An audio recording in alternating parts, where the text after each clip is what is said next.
Hello, my name is Kendall, And my name is Oprah. and today we will be talking about community organizing. For our visual aid, we would like to show you our puzzle. The puzzle kind of gives you a sense of a community. There are several different people in a community, people of different backgrounds, of different cultures. Different social statuses, perspectives, and interests.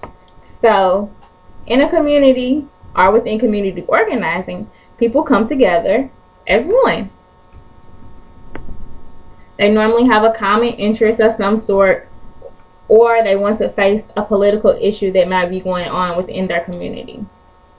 Or an environmental issue, health contained issue.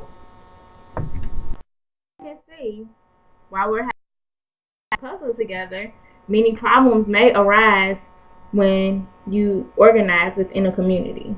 And at the same time, when you work together as a community, when one struggles, the other one can pick up and help the other one. And then that's usually when they become one, as we have done with the puzzle.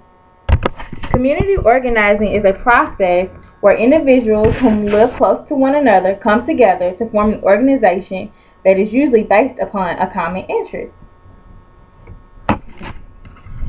Health communities produce healthy people. And that is why community organizing is definitely important, Oprah. Yes, Kendall. So, what do you feel are strengths of community organizing, Oprah? The strength of community organizing comes from the stages of community organizing.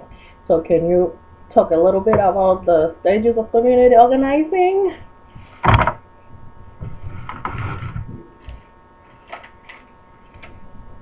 I feel like there are many different stages of community organizing. First, you have to identify a problem that is faced by the community. In doing that, you also have to research the problem, as far as finding out how this problem came about and why this problem is still existing. So, in finding the problem, you also have to find support. Finding the support of many different people within the community, whether they have different background as you, whether they might not have the same beliefs as you should be able to come together to find some type of common ground.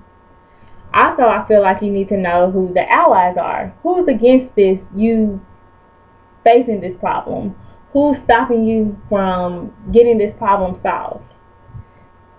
After figuring out who your ally is, you have to propose an agenda. What are you going to do to get the problem solved? What are the other people in your community going to do to get the problem solved? So once you figure out what your agenda is, then you want to actually solve the problem.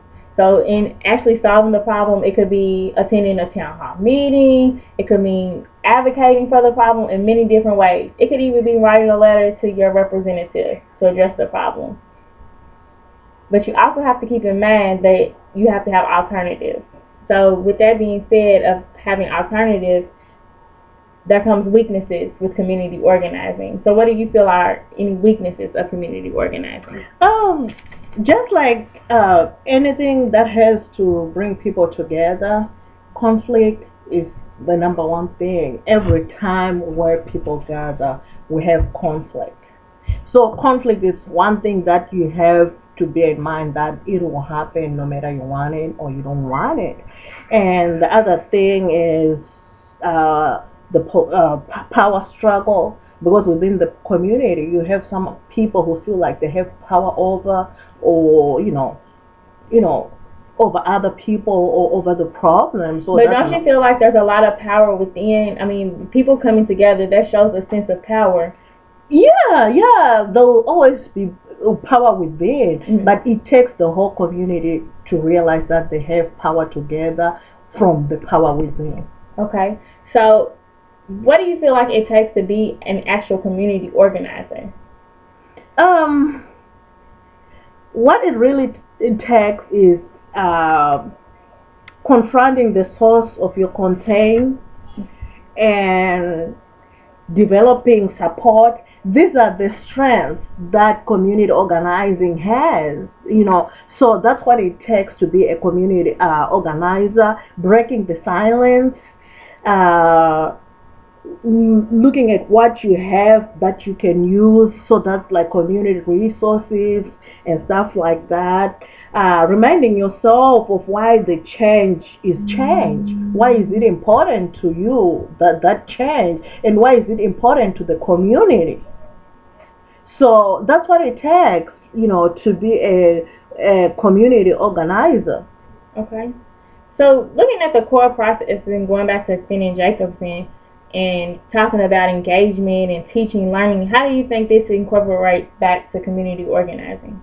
Yeah, the moment you come together as a community, the moment you identify a social problem as a community, that's the core process, Right. coming together and identifying one common social problem. And then that brings, again, engagement and teaching, learning, because the moment you come together as a community, you are engaging together to solve one common social problem or to identify one common social problem. And then the teaching, learning also takes place there, because like we said, not everybody will view that as a common social problem. So the moment you have that conversation about the social problem, you will be teaching and learning from each other. Right. So that's where teaching and learning comes. And then we get to how the solution, that's acting together, Right. and accompaniment. Because the moment you do that together as a community with your social workers, so you're accompanying each other towards your solution. Right. So that kind of goes back to evaluation, stating that there has been a successful change. Yes. What did we do to get this successful change? Yes, and then you go back to critical reflection. You sit back and reflect on the social problem, and then see the progress that you brought about.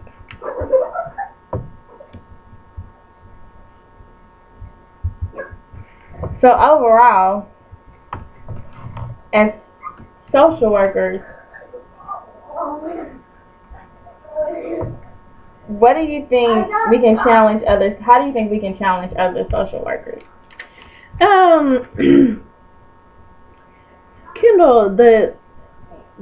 The other thing that I would say to challenge other social workers is change is not easy.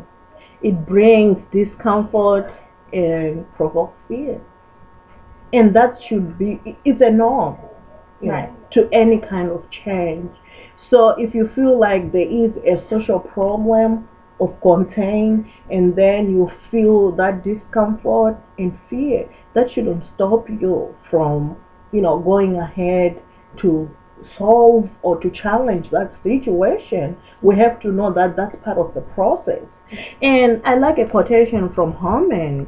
He says, you can join the chorus of souls who'd rather complain than act, or you can start your own choir, giving voice to the need for change.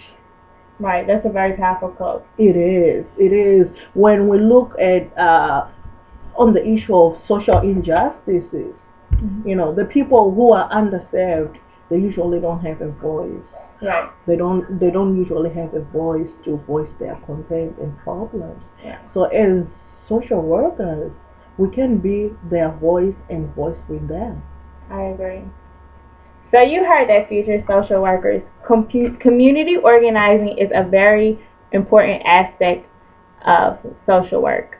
So let's remember, getting out into the community, getting active, getting involved, and knowing what is going on in your community.